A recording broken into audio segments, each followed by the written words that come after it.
So the title of this video might not make sense since it's not the exact right time of the year, but I wanted to talk about this subject because we're already almost halfway through the year 2026, and regardless of when you watch this video, it will still apply regardless of if it's Christmas or if it's not.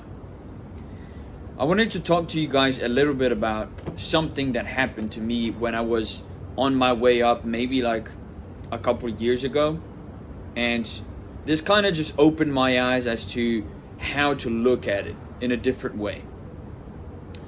So, as you might know, every single person around New Year's, Christmas time, they come up with something that's called the New Year's resolutions. You might have taken part in this a couple of times yourself. You might have thought, this is stupid, I'm just gonna not do it. I'm just gonna be myself, I don't really care. And that's kind of like where I used to be. I used to just think like, you know what, it doesn't actually fucking matter. I don't care. I'm just gonna do the best I can, and whatever happens, happens. And I kind of changed my beliefs around that thing because it actually can be a pretty powerful tool or motivational tool or inspiration as to using it the right way. Now, how do you use it the right way? These New Year's resolutions, these goals that you've been setting, these objectives, these checkpoints, or these whatever you might call them, things that you actually want to get done, things that you actually want to do. What do you need to do in order to succeed and achieve them? Well, it's very simple. The problem with most people's New Year's resolutions is that it's something extremely vague, extremely, I guess you could say unrealistic. It's something like that doesn't really take into account all of the different variables. But if you actually want to set goals the right way, and if you actually want to succeed, the most important thing that you need to remember is that you need to see it for what it is. You need to feel it for what you want it to be. Something as exciting as holding something in your own hands, seeing how it feels, the warmth, the cold, the whatever it is. It's a feeling inside of you that you can relate to. It's something that you can, it's sensory. Like, we are beings that feel things. And it's thanks to those feelings that we get through life on a day-to-day basis. And you need to understand that feelings and emotions have a very, very powerful role to play in your own life. And so there's a lot of different people that might say like, you should ignore your feelings, fuck your feelings, doesn't matter. Or you should say like, my feelings are the only thing that matters. And you can go to both extremes of the spectrum, but I don't think that's what you should do. I think what you should do is find the middle ground where you understand your emotions and your feelings, and you interpret them. You interpret them in the way that I'm not really sure if that's an English word, but we'll just roll with it. You understand them in a certain way that allows you to come up with your own version of, okay, what should I do? I feel hungry right now. Should I eat now or should I eat later? Or instead of just crushing and like indulging in the feeling, instead what you should do is you should strategize, and you should logically think, okay, is this a very important feeling, or is this something that I can bear and keep going? Realistically, feelings are just a signal that your brains sends to your body. And it's like, hey, I think we should do this because so and so is happening. Like when you feel pain, when you punch a wall made of concrete, your hand's gonna hurt, and your brain's gonna be like, hey, I'm gonna shoot some pain through your knuckles so that you understand that you shouldn't be doing that, or else we're gonna die. So that's basically what it's for. So when you actually think about what is the point of feelings and emotions, well, in that case, as soon as you've understood that it's just a signal, then in that case, you can use that to your advantage, and you can use that to set your own goals and you set your own objectives. Now, what do I mean by this? The most important thing that you need to understand about feelings and emotions is that it can be a very powerful driving force, but it can also be a very powerful thing that makes you despair, or how do you say this? I guess get depressed. You can fall on both sides of the spectrum, right? You can go all in on the good and all in on the bad, but you can also get in the middle. And so that's where I want to focus on today, because as soon as you've set up yourself like a certain goal for yourself, you've pictured it, you know exactly what you want to feel a certain way, this is how your other people are going to see you as, this is how it's going to work, this is how it's going to affect your life, this is how it's going to feel, then in that case, it's going to feel real, because your mind thinks things, right? Your mind can think and can imagine things, and in your brain, it can't really make the distinction between reality and imagining things, and it's very hard to make the distinction for your brain. So in that case, you can play into that, and you can be like, okay, if I visualize this in a tangible, as specific as possible way, then in that case, I can trick my brain into thinking that's what I want, and that's how it's going to feel. And so as soon as you get back to reality and you don't feel that anymore, you're like, I want to feel that feeling again. And so you trick your brain into thinking you need to progress on this goal and you need to obsess over it so that you can get that feeling again. It's kind of like getting addicted. If you've ever been addicted to something before, you always know that there's this pull in the back of your brain as to getting back to that feeling, to that emotion, to that high, to that whatever. And that you can basically use the same thing to trick your brain in order to achieve what it is you want to achieve. And it's very simple. This is the best strategy that you can use if you actually want to achieve something, instead of just setting a New Year's resolution and then just fucking whoop-de-doo, who knows if it's going to work or not. You need to be as specific and as tangible as you can. And that way you can define not only the feeling, how it's going to feel when you achieve and you obtain and you get what you want, but also how people are going to see you, your friends and your family. What are they going to think about you? Your peers, are they going to respect you? Are they going to think like, oh yeah, they have admiration for you, they get inspired by you? Is that actually a thing? And regardless of what it may be, you can pick any goal, any objective on the planet. You are free to decide that.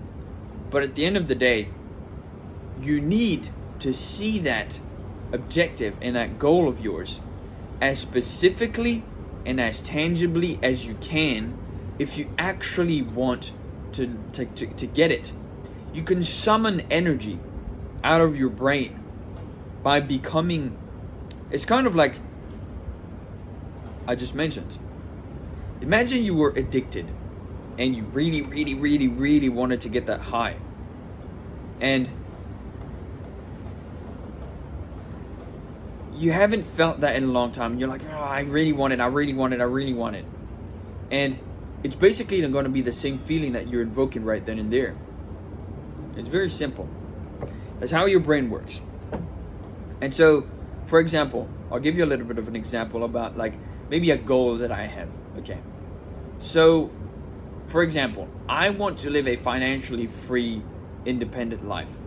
So that doesn't mean I'm 100% independent, but I am independent as to I don't need to work in order to make money. Like, money is being passively made and I'm gathering it. Like, I'm earning it. I'm exchanging it for things that I've created.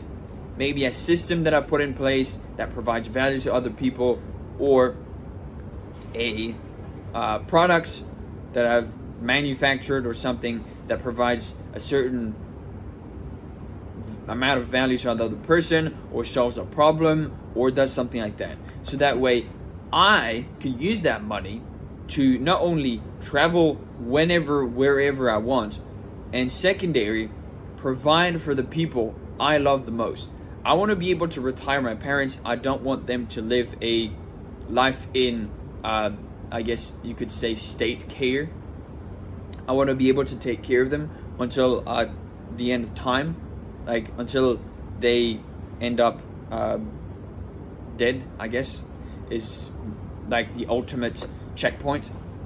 But I want to be able to provide for them. I want to be able to be there for them if there's any massive problem, if there's a massive medical bill that needs to be paid. Boom. If there's if they don't want to, if they really feel like shit at work, I just tell them, like, hey, you can quit your job and I can just pay for your living. Like, boom, like, there you go. I can pay for your food, I can pay for a house, I can pay for this. Just boom, boom, boom. And then everything is paid for, everything is accounted for, and they don't need to worry anymore because they've done a good job of investing into me. So I want to give back to them. It's free. I'm giving it back to them. I don't care if they want to pay me back or whatever. I am doing it out of the kindness of my heart because I think they deserve it. The whole point of me being on this earth, and as you can see, I'm formulating these sentences because it's stuff that I've imagined in my brain and I've coagulated together and been like, okay, so in order for me to succeed, I need to think and believe in this certain pattern of ways. And the more things that I give you, the more information I tell you, hey, I'm doing this because of X, Y, and Z, then that's just more justification as to why I want to achieve this dream so bad. And that is one of the objectives that I've set for myself. I've got many other objectives. I want to start my own family. I want to have at least 3 or 4 kids, if not more. I want to have a long-term partner that loves me and that cares about me. And if I can't have that, then in case I'll just move on to the second goal, which is create a kingdom for myself, have a bunch of baby mamas. If I'm like super successful, that's probably what I'm gonna go for. But it really depends on where I am at the process, who I meet along the way, what kind of people I might look like. Everything is set in a way that I could stumble upon it by accident, or I could be like, okay, this is what I want. How do I put myself in the position? How do I obtain these things faster and better? How do I look out for these things and spot them whenever they arrive? How do I get ready? How do I be as ready as I can for when this opportunity happens, when I actually meet this wonderful person, then I can take care of them and bring them and invite them into my life to be a part of it. It's very important that you think not only as to picturing in your mind, being as specific and as tangible as possible with what you want, but it's also very important as to thinking, how can you strategically put yourself in the position in order to achieve that dream, that goal or that objective? And you usually find yourself thinking, okay, for example, I give you an example. If I want a lifelong partner that loves me and that supports me and that's always there beside me and that's here to stay with me until the end of time, how do I get a person like that? Well, I need to be the kind of person that they would want in the first place. First off, okay, what does that look like? Okay, well, obviously she's very attractive. She has all these character traits. She is this kind of person, this kind of person, this kind of person, this kind of person. In that case, I need to be somebody of equal value or matching that value that she already has, so that she thinks, okay, I'm going to choose him over somebody else. I hope that makes sense to you guys. So like, basically, if I want to make so much money as to be financially free, then in that case, what do I need to do to put myself in the position that helps me achieve that goal? That's what I'm talking about. And for example, if let's say I've got this YouTube channel, I've got a business that I'm running as well, I've got people that I'm talking to, a network I'm growing, I've got many things that are going on at the same time, and everything is made on purpose. My entire life structure is made on purpose to create a stable foundation to support the kind of lifestyle and the kind of goal that basically you're just building like the scaffolding and the foundation in order to achieve that goal of yours. That's what I'm talking about. And realistically, you can choose any goal you want. If you want to be the number one most viewed person on Twitch, if you want to be the number one most viewed person on YouTube, if you want to be the number one, I don't know, architect in, I don't know, in the entirety of the USA, what does that look like? How do I track that? What are the metrics? What do I need to do? What do I need to set up in place? Who do I need to talk to? And come up with these things and start obsessing. Obsessing is the perfect word for this, because obsession is basically going to negate. If you've already been obsessed with a video game in the past, which chances are you have, you'll notice that getting obsessed about something is actually very unhealthy. Because you're negating your health in order to achieve what you want. You're sleeping less, you're negating your friends, you're spending less time with them, you're negating the good habits that you want to do just to progress that goal and that dream of yours further. Get closer to it. That's what I'm talking about. And so at the end of the day, you need to think for yourself, what do I want? What am I going to get? What kind of life do I want? What kind of character do I want to be? What kind of people do I want to surround myself with? And then define that for yourself first. And then secondary, think about the path to get there. How do you get there? Who do you have to be to achieve these things? What skills do you need to learn on the process? And then it will just magically start building itself while you take action. Nothing's going to happen if you don't take action. It's the most important part. And then picturing it as tangibly and as real as possible in your brain. It's like, I can see it, I can feel it, I know how it's going to be, I know how people are going to see me. It's exciting. One small action that you can do if you're very driven by financial freedom, all that sort of stuff, I recommend you go in the mirror and you look at yourself in the eyes and you say, I make $1 million a month. And it's impossible to not smile. I make $1 million a month. And you don't have to make $1 million a month to say this. But that feeling you get when you say it is what you need to trick your brain into believing when you have a certain goal that you want to achieve. It's very powerful. Your mind is very powerful, but you need to combine both your mind and your body in order to achieve the goals you want to set out for. And with that said, thank you guys so much for watching. I appreciate every single one of you guys staying until the end of the video. And as per usual, like, comment, subscribe. I will see you tomorrow as I post every single day. It's a beautiful day, so it's time to get back to work. And I will see you in the next one. See ya.